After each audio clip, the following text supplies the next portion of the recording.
Muito boa noite, meus amigos e minhas amigas que nos acompanham pelo canal do YouTube do Centro Espírita Caminho do Evangelho.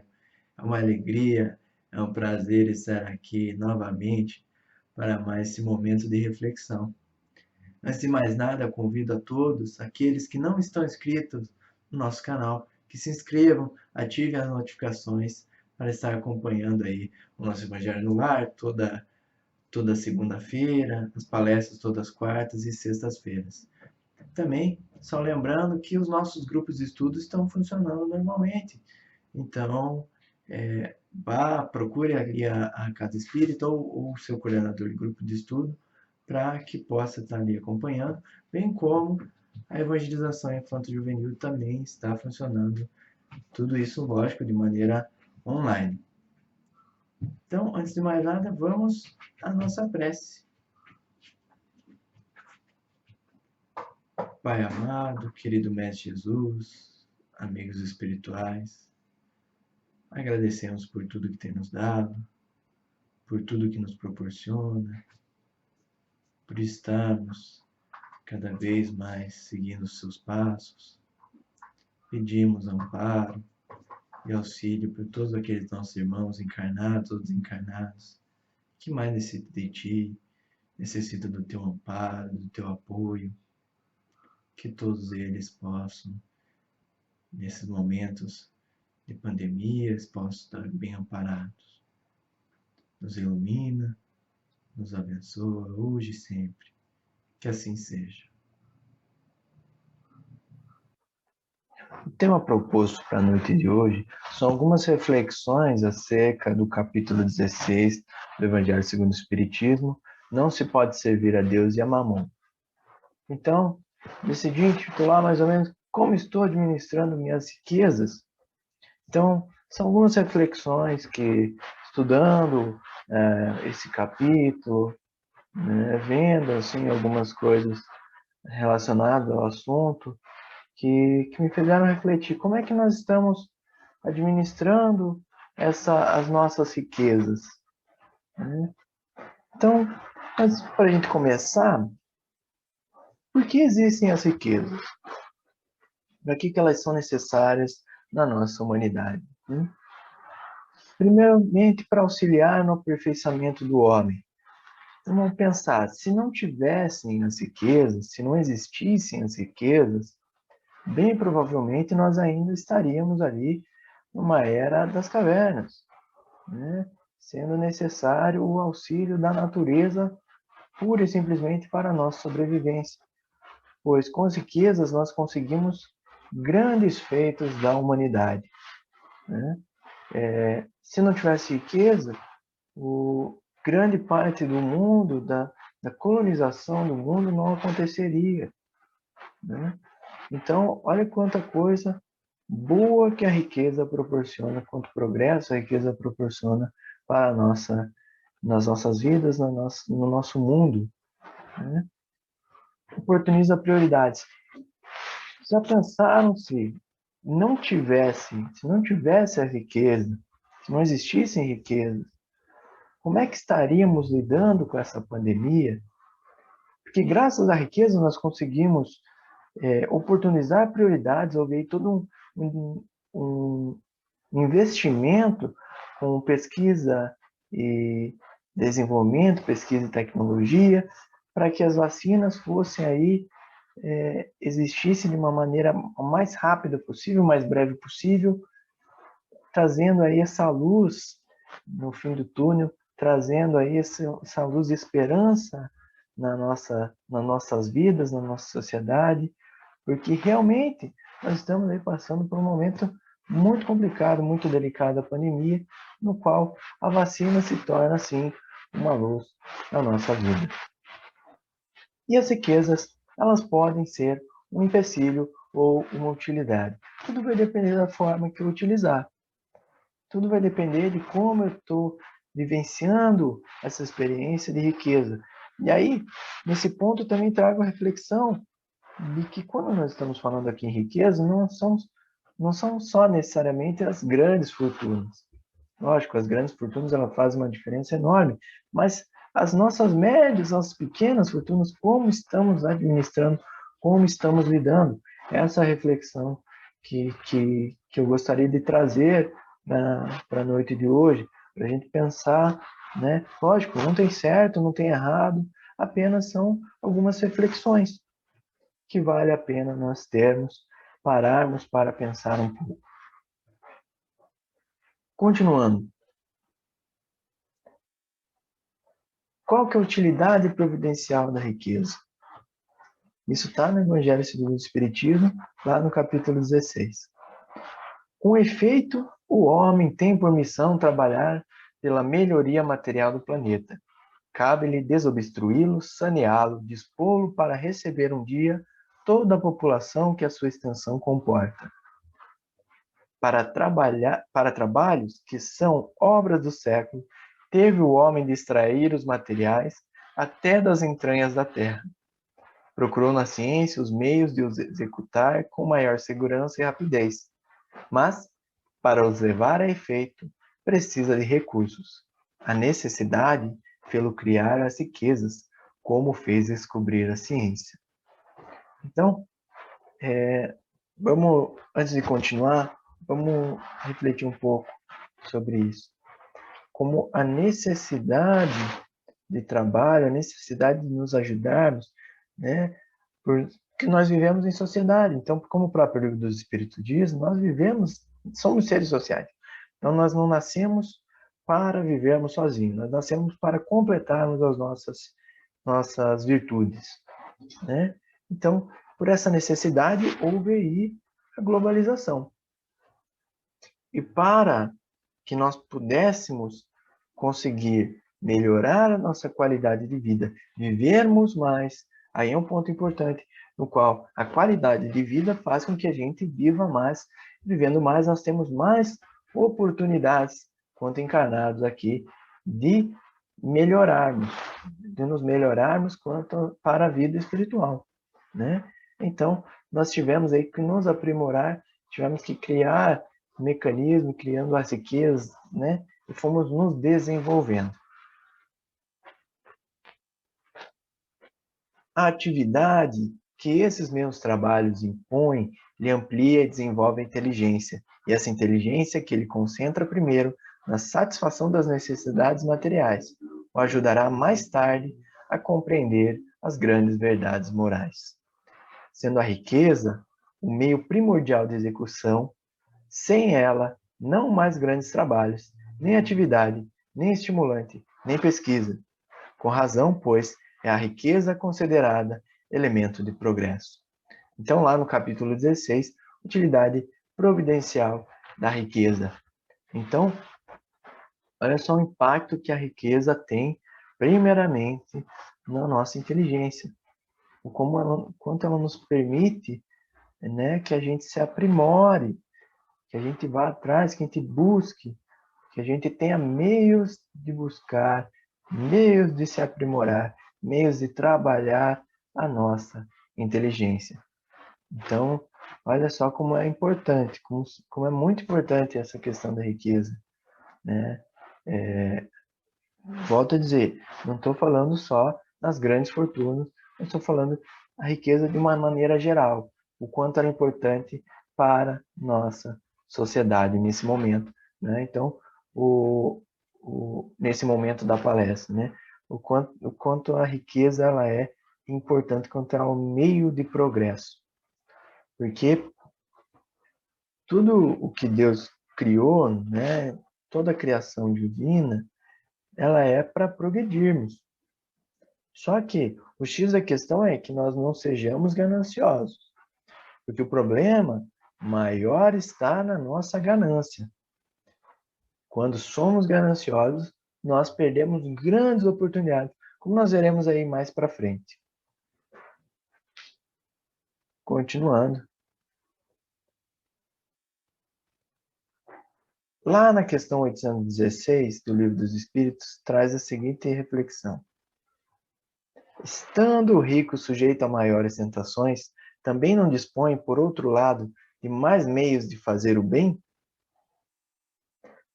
Mas é justamente o que nem sempre faz. torna-se egoísta, orgulhoso e insaciável. Com a riqueza, suas necessidades aumentam e ele nunca julga possuir o bastante para si unicamente. Está lá no Livro dos Espíritos, na parte terceira, prova de riqueza e de miséria. Então, olha só como a riqueza ela nos proporciona, mas também ela nos traz muitas tentações para que a gente se desvie do caminho, né? Do caminho do bem, do caminho do amor, do caminho que Jesus já trilhou e vem aí nos trazendo enquanto modelo e guia. E quando a gente fala assim dessas tentações, são as tentações das coisas supérfluas. Porque é muito fácil a gente se perder nas coisas materiais. É muito fácil. Porque nenhuma dessas coisas materiais, né, as que nos dão grandes prazeres, elas são ruins. A gente não fica mal por usar assim, né? A gente sente um determinado prazer. Só que aí vai da nossa consciência de conseguirmos verificar o que realmente vale a pena, o que é supérfluo e o que não é, né? Para que nós possamos evoluir da melhor maneira possível. Cada um à sua marcha, cada um no seu ritmo, isso que é o mais importante, porque todos nós temos o nosso próprio ritmo de aperfeiçoamento, né? Mas que nós não esqueçamos de que não podemos estar apegados às coisas supérfluas, porque nós não viemos aqui, nós não reencarnamos aqui para brincadeira. Nós não reencarnamos aqui para ficarmos aí de férias. Muito pelo contrário, nós viemos aqui para trabalhar, para nos aperfeiçoar. E aí, olha só, trazendo um complemento, né? Lá no livro Trilhas da Libertação, de Manuel Filomeno de Miranda, por Divaldo Pereira Franco, nós temos as 4 legítimas verdades. Que daí, o soberano gênio das trevas, ele traz as seguintes 4 legítimas verdades quando ele fala, né, da destruição do homem, enfim, de maneira geral. A sexualidade, o narcisismo, o poder e o dinheiro, no qual ele afirma de que nós cairemos por mais de uma, ou por todas, né, em algum determinado momento. Então, são esses 4 fatores, podemos assim dizer, que nos trariam aí a ruína. E quando ele fala do dinheiro, ele fala o seguinte: o dinheiro que compra vidas e escraviza almas será outro excelente recurso decisivo. A ambição da riqueza, mesmo que mascarada, supera a falsa humildade. E o conforto amolenta o caráter, desestimulando os sacrifícios. Olha só que frase forte, que frase pesada. O conforto amolenta o caráter, desestimulando os sacrifícios.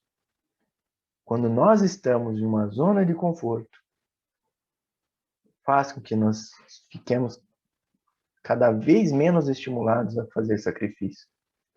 E esses sacrifícios que o trabalho no bem exige, porque naturalmente o trabalho no bem exige-nos um certo sacrifício, seja de tempo, seja de bens materiais, seja de carinho, seja do que for. Mas ele exige um mínimo de sacrifício. O trabalho no bem nos exige sacrifício. E aí é outro ponto. Não que o sacrifício seja ruim, muito pelo contrário. Quando ele é bem trabalhado, ele deixa até de ser um sacrifício, ele vai se tornar uma coisa gostosa, uma coisa prazerosa. Então, tomemos cuidado na forma que vamos usar, para que a gente não perca essa oportunidade de ouro que está nas nossas mãos, quanto encarnados aqui na Terra.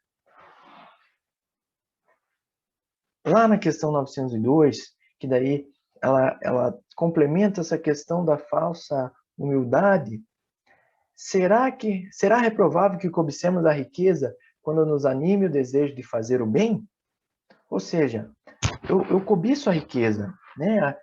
eu quero ser rico, o meu maior desejo, cobiço, tem uma ambição ali por ser rico, mas é para fazer o bem, né? Eu quero ser rico para poder fazer o bem, porque eu não consigo fazer o bem, porque eu sou pobre. Tal sentimento é, não há dúvida, louvável quando puro, mas será sempre bastante desinteressado esse desejo? Não ocultará nenhum intuito de ordem pessoal? Não será de fazer o bem a si mesmo em primeiro lugar que cogita aquele em qual tal desejo se manifesta? Está lá no Livro dos Espíritos, parte terceira, as virtudes e os vícios. Então, olha só, aí a espiritualidade vem nos dar aquele puxão de orelha, né? Será que então esse desejo que a gente tem de ficar rico para poder ajudar o outro não é em primeiro lugar para que eu possa me ajudar? Será que não é uma falsa humildade? Aquela cobiça mascarada, igual falou lá nas Legítimas Verdades? Porque agora é um outro ponto. Será que necessariamente para eu fazer o bem eu preciso ter riquezas? Eu preciso ter dinheiro? Eu preciso ter posses? Fica, fica essa pergunta, fica esse questionamento, fica essa reflexão. Então, será que eu preciso, para eu fazer o bem, eu preciso ter riquezas? Continuando, vai lá. Jesus, o nosso modelo e guia, o nosso grande mestre, aquele cara sensacional, não tem nem palavras para descrevê-lo, disse o seguinte: digo-vos em verdade que é bem difícil que um rico entre no reino dos céus. Ainda uma vez vos digo, é mais fácil que um camelo passe pelo buraco de uma agulha do que entrar um rico no reino dos céus. Então aí, só uma questão de interpretação, camelo é uma espécie de carro, uma espécie de fio, né, da época, que ele era bem grosso, então é mais fácil que esse fio grosso, né, entre um buraco de uma agulha do que um rico entrar no reino dos céus. Por quê? Pela questão de abnegação, né? Quanto menos abnegado nós somos, quanto menos, quanto mais apegados nós somos, maior acaba sendo o nosso débito espiritual, né? Então, olha só como é interessante, porque daí, teoricamente, a gente já faz a associação de que se o, se o rico não entra no reino dos céus, então, teoricamente, ele está no inferno. Né? E o que seria esse inferno? Seria a consciência conturbada, né? E o céu seria uma consciência tranquila. Então, qual que é o nosso objetivo? Alcançar o céu, alcançar uma consciência tranquila de que nós fizemos todo o esforço necessário, que nós conseguimos, sim, passar por esse momento, temos a riqueza nas nossas mãos, seja ela a quantia que for, e que pudemos fazer o melhor possível naquelas condições. Continuando, aí vamos lembrar da parábola do mal rico. Havia um homem rico que vestia púrpura e linho e se tratava magnificamente todos os dias. Havia também um pobre, chamado Lázaro, deitado à sua porta, todo coberto de úlceras, que muito estimaria poder mitigar a fome com as migalhas que caíam da mesa do rico. Mas ninguém lhes dava, e os cães vinham lamber as chagas. Ora, aconteceu que esse pobre morreu e foi levado pelos anjos ao seio de Abraão. O rico também morreu e teve por sepulcro o inferno. Quando se achava nos tormentos, levantou os olhos e viu de longe Abraão e Lázaro em seu seio, e exclamando disse essas palavras: Pai Abraão, tem piedade de mim e manda-me Lázaro a fim de que molhe a ponta do dedo na água para me refrescar a língua, pois sofro horrível tormento nessas chamas. Mas Abraão lhe respondeu: Meu filho, lembra-te de que recebeste em vida teus bens e de que Lázaro só teve males. Por isso, Ele agora está na consolação e tu nos tormentos. Ademais, existe para sempre um grande abismo entre nós e vós, de sorte que os que queiram passar daqui para aí não o podem, como também ninguém pode passar do lugar onde estás para aqui. Disse o rico: então eu lhe suplico, pai Abraão, que o mandes à casa de meu pai, onde tenho 5 irmãos, a dar-lhes testemunho dessas coisas, a fim de que não venham também eles para este lugar de tormento. Abraão lhe retrucou: eles têm Moisés e os profetas, que os escutem. Não, meu pai Abraão, disse o rico, se algum dos mortos for ter com eles, farão penitência. Respondeu-lhe Abraão: se eles não ouvem a Moisés, nem aos profetas, também não acreditarão, ainda mesmo que algum dos mortos ressuscite. Está lá em Lucas, capítulo 16, versículo 19 a 31. Então, olha só. Deixar o Lázaro molhar a ponta dos dedos para refrescar a língua. Então, olha, será que... Aí fica a questão, mas o rico fez isso com Lázaro? Quando ele estava lá, será que o rico fez isso com Lázaro? Quando o Lázaro estava passando, ele queria pelo menos as migalhas do que eles comiam, né? Olha só como é importante essa reflexão.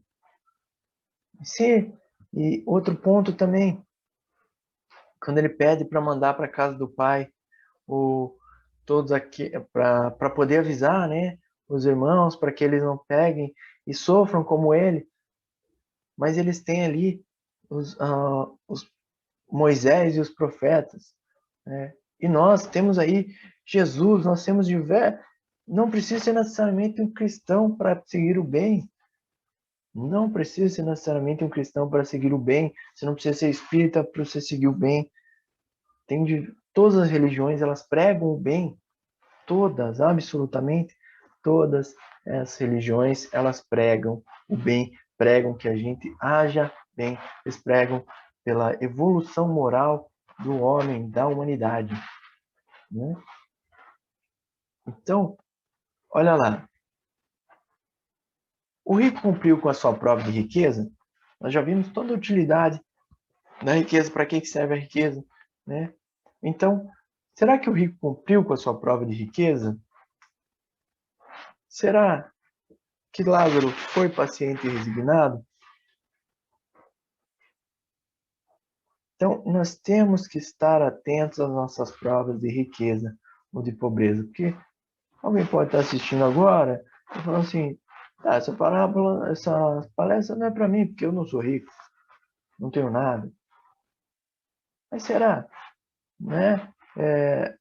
Eu posso não ter nada nesse momento, mas em algum momento eu posso ter. E aí eu tenho que tomar o seguinte cuidado: como é que eu vou trabalhar isso aí? Como é que eu vou trabalhar qual que é a finalidade da minha encarnação? É passar, é evoluir, né, da melhor maneira possível. Então, tudo que nós estamos passando, tudo, absolutamente tudo que nós estamos passando, ele tem uma lição muito valorosa por trás, uma lição pedagógica por trás, no qual nós temos que aprender a observar, aprender a verificar qual que é essa lição. Então, nós temos a faca e o queijo na mão. Nós temos que assumir essa responsabilidade, ver o que está acontecendo, nos situarmos e agirmos de acordo com aquilo que nos é oferecido. Se eu tenho bens materiais, se eu posso auxiliar com bens materiais, eu vou auxiliar com bens materiais. Se eu não posso auxiliar com bens materiais, porque eu estou passando por dificuldade, então, o que eu posso fazer? Que bem que eu posso fazer? Uma palavra? Uma conversa? Atualmente, né, fica difícil a questão de dar um abraço, mas quando pudermos novamente um abraço, né? Olha o poder que tem um abraço, por exemplo, um sorriso, né? Um bom dia. Olha quanta coisa boa a gente traz sem gastar R$ 1, sem gastar um centavo que seja, né? Então, lá na questão 899, diz o seguinte: Qual o mais culpado de 2 homens ricos que empregam exclusivamente em gozos pessoais suas riquezas, tendo um nascido na opulência e desconhecido sempre a necessidade, devendo o outro ao seu trabalho os bens que possui? Aquele que conheceu o sofrimento, porque sabe o que é sofrer, a dor a que nenhum alívio procura dar, a ele conhece, porém, como frequentemente sucede, já dela se não lembra. Então, está lá na parte terceira, as virtudes e os vícios. Então, que nós tomemos esse cuidado de que, então, se eu não tenho nada e eu consigo acumular riquezas, consigo ter alguma riqueza, né, seja do jeito que for, através do meu trabalho, através de alguma herança, enfim, que eu consiga, de algum momento chegue, que eu consiga ter grandes riquezas, né, ou alguma riqueza, o que eu vou fazer com isso? Tomar esse cuidado, refletir o que eu vou fazer com isso, que utilidade eu darei para isso, que bem eu estarei trazendo para a humanidade, para a sociedade, para o meu entorno, com essa riqueza que eu tenho. Se são somente os meus vícios, se são somente a alimentação dos vícios, a alimentação das nossas paixões, aí é um ponto de reflexão que nós temos que ver. Será que realmente é só isso? Nós queremos ser como o mal rico que viveu na tranquilidade e não ajudava o outro, não ajudava Lázaro nem um pouco? Que possamos refletir quanto a isso. Então, para terminar, que nós possamos, né, através dessas reflexões simples, né, essas visões simples e limitadas, que nós possamos pensar o que estamos fazendo, como estamos administrando as nossas riquezas, sejam elas grandes, sejam elas pequenas, sejam elas quais forem. Como estamos administrando as nossas riquezas para que nós possamos, sim, ver como é que queremos estar no futuro. E no futuro eu não digo amanhã, daqui 10 anos. Eu digo daqui 50 encarnações. Como que eu quero estar? Em que momento eu quero estar? Eu quero estar na minha melhor encarnação, mas muito para frente, muito adiantado, onde eu possa ter trabalhado grandes virtudes, estar trabalhando sempre, porque o salário da espiritualidade, ele não vem através de quanta riqueza eu acumulei na Terra, mas sim de quanto eu trabalhei, ele vem através do trabalho. Então, que possamos, sim, refletir quanto ao como estamos administrando. Muito obrigado. Vamos, então, à nossa prece de encerramento. Pai amado, querido Mestre Jesus, te agradecemos por tudo que tem nos dado, por todas as oportunidades que nos dá, que nós possamos aí estar trabalhando as nossas dificuldades, que possamos estar trabalhando as nossas riquezas, administrando as nossas riquezas, para que possamos estar evoluindo hoje e sempre. Ser conosco, nos ampara, nos auxilia, hoje e sempre. Que assim seja.